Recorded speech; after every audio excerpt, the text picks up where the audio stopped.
This week and next, we're going to be doing an application interview unit. So this is an overview. I suggest taking notes while you go through and watch this video. First thing you're going to do in the application interview unit is you're going to be doing a resume. There are three different types of resumes: chronological, functional, and combination. Most of you are going to use a functional resume, probably all of you, because you have very little work experience yet because you're so young. Chronological is used when you have a lot of work experience, and so you start with your most current work experience and work down to the oldest. Functional is called functional because you're going to mostly highlight your skills and your abilities that will help you to get that entry-level job. Combination, of course, will combine both if you kind of have equal amount of both experience and skills and abilities. The appearance of your resume is, of course, going to be on a regular size sheet of paper, and you will always want to print your resume on quality resume paper. I have that resume paper in my office, and you will be coming to get that from me after you have submitted to me a copy that's been proofread by 2 adults. It should also always be professionally keyboarded, not overdone. What that means is you don't want to use too many different types of fonts, a lot of different types of bullets, a lot of underlining, italics. You can use a little bit of that, but be very careful not to overdo it. A resume should, like I said before, only be one sheet of paper and very easy to read with very consistent formatting. For instance, your head, the headers for each section should look the same. And you'll be looking at some example ones, and you'll see all those things as you look at the examples. In your resume, you want to, of course, always have your name. Your name should be the biggest and boldest thing on the sheet of your resume, so that when I look at it, the first thing that pops out at me is going to be your name. Your address, telephone number, email address, those things should all be on there, so I have different ways of contacting you. All good resumes also have a career objective. Now for this assignment for class, you're going to actually be applying for an entry-level job in your #1 career. And when I say entry level, it's going to be a job that you could get right now, today, with your skills and abilities and your education as a part-time job that would kind of get you in the door or a little bit of experience in that career. So you want to be thinking about, if you want to be a nurse or a doctor, for instance, what's a job that you would qualify for? Well, you could right now take CNA classes and get a CNA job, but till you get that done, what can you do even before that?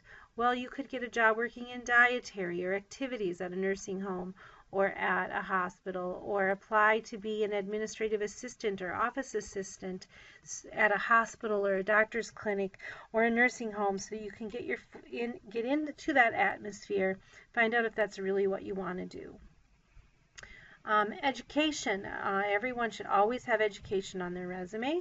You're going to, of course, have Marshall High School, and I would recommend that you also list some classes there, maybe that you've had at Marshall High School, that are recommended to take in that career. If you have a 3.0 GPA or higher, you could list that on there. If you have less than a 3.0, though, I would not put it on there. Skills and abilities. This is where you're going to really focus probably the majority of your resume on. Is think about when you read about that career, what were the skills and abilities that they said you needed for that career, and you want to tell me about those, where you've used those skills and abilities. Work experience is always good to put on there, even if that work experience isn't related to that career. It shows that you were responsible and had a job, and it gives someone for another potential employer to call to find out about your general work skills and abilities. Other resume tips. Again, don't overuse underlining, bolding, etc. Consistent headings. Your name should be larger and bolder. Make sure your resume looks really balanced. It should be appealing to the eye and balanced. Don't leave a whole bunch of white space at the bottom. If you've had some work experience babysitting for someone, or mowing lawns, or a part-time job at Walmart or Hy-Vee, make sure you include your supervisor's name and phone number so that I can call and check on that. Also include classes taken in the career field, and never, ever use I or full sentences on a resume. Next, you'll be doing your cover letter. And in your cover letter, you need to remember to always be polite and courteous. You want to also make sure you find out who you can send this to. It's usually going to be the director of human resources or the head of human resources at the business that you're applying to. So you always want to try and call and find out a name so you can specifically address your cover letter to someone. Your cover letter should have 4 paragraphs. First one should tell me how you found out about the job and what job you're applying for. Second and third paragraphs are going to focus on one of them, your hard skills, and one soft skills. Hard skills are things you could show me that you could do. For instance, if you are good at keyboarding, good at using technology, tell me about those. Those would be things you could actually show me.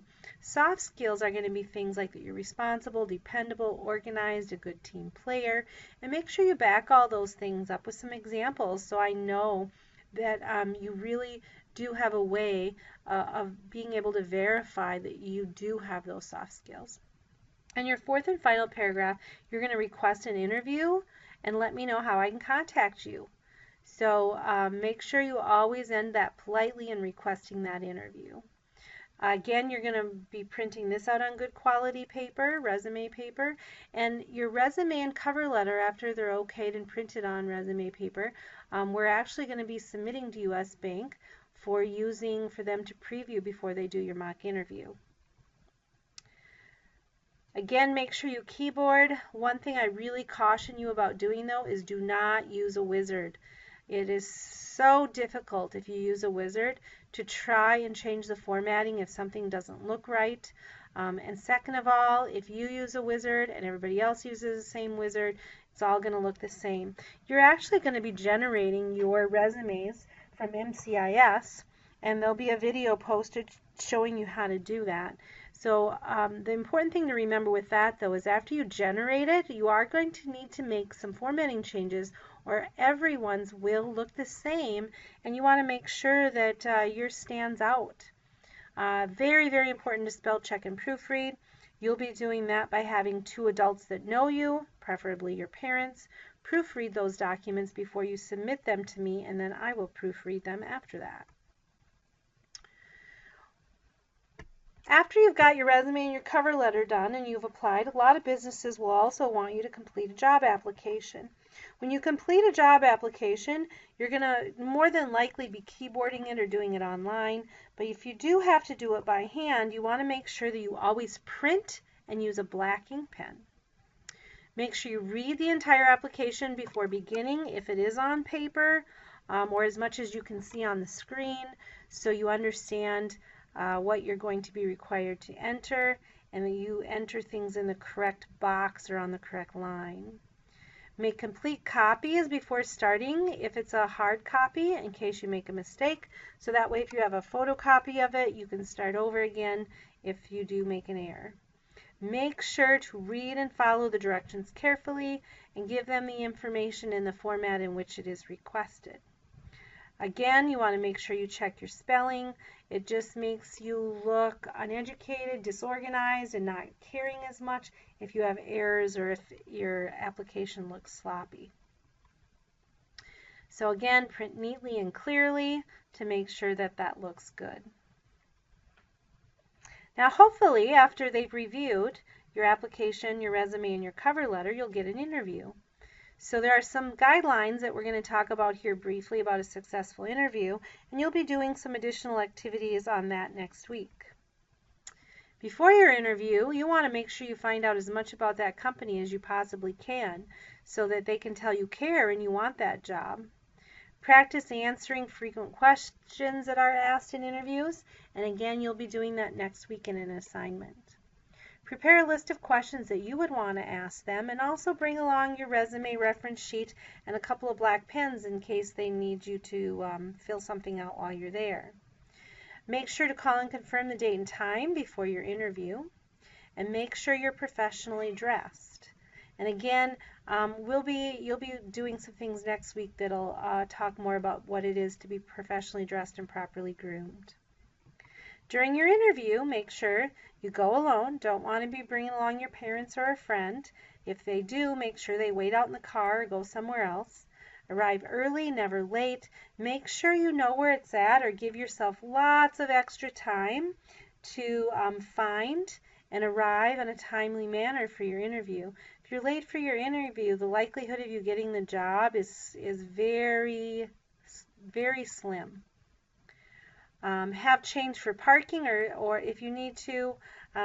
Probably almost everybody has a cell phone now, so you shouldn't have to worry about that. But what I do want to say about cell phones is do not take your cell phone into an interview.